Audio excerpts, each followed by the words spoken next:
Représentant 25% des membres de l'ONU, l'Afrique ne dispose que de 2 ou 3 sièges non permanents au Conseil de sécurité.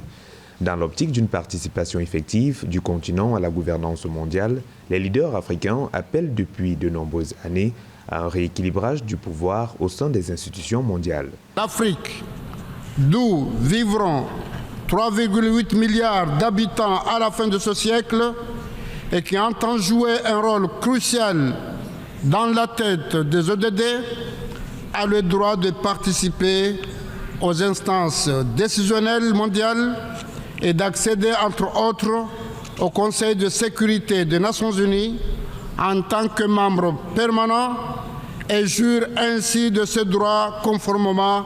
au consensus des Unis. Les chefs d'État africains appellent à une réforme du Conseil de sécurité pour la préservation d'un principe fondamental de l'ONU, la confiance et l'équité entre ses membres. Le continent revendique 2 sièges de membres permanents au Conseil de sécurité. Pourtant, le président congolais Félix Antoine Tshisekedi a précisé qu'une réforme de l'ONU serait indispensable mais insuffisante. À ce sujet, la demande pressante et incessante de mon pays et de l'Afrique tout entière est d'élargir le Conseil de sécurité des Nations Unies en tant qu'organe pilote et décisionnel de l'ONU, afin de pouvoir intégrer en son sein 2 représentants du continent africain en qualité de membres permanents aux fins de consacrer un équilibre géographique juste et représentatif. Pour Julius Maada Bio, président de la République de Sierra Leone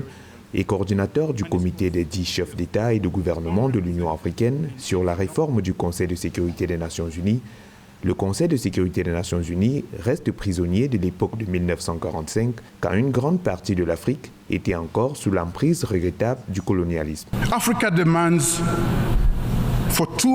La demande de l'Afrique pour 2 sièges permanents avec les droits correspondants, y compris le droit de veto, droit correspondant, et 5 sièges non permanents sont des questions d'équité, de justice et de notre droit d'avoir notre mot à dire dans la prise de décision sur les questions qui affectent la région africaine.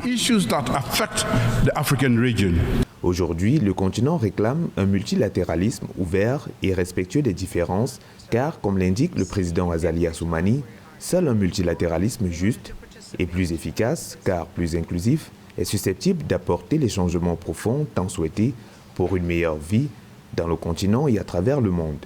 L'un des aspects de cette ouverture politique concerne l'élargissement de l'exercice du droit de veto, actuellement réservé à la Chine, aux États-Unis, à la France, au Royaume-Uni et à la Russie.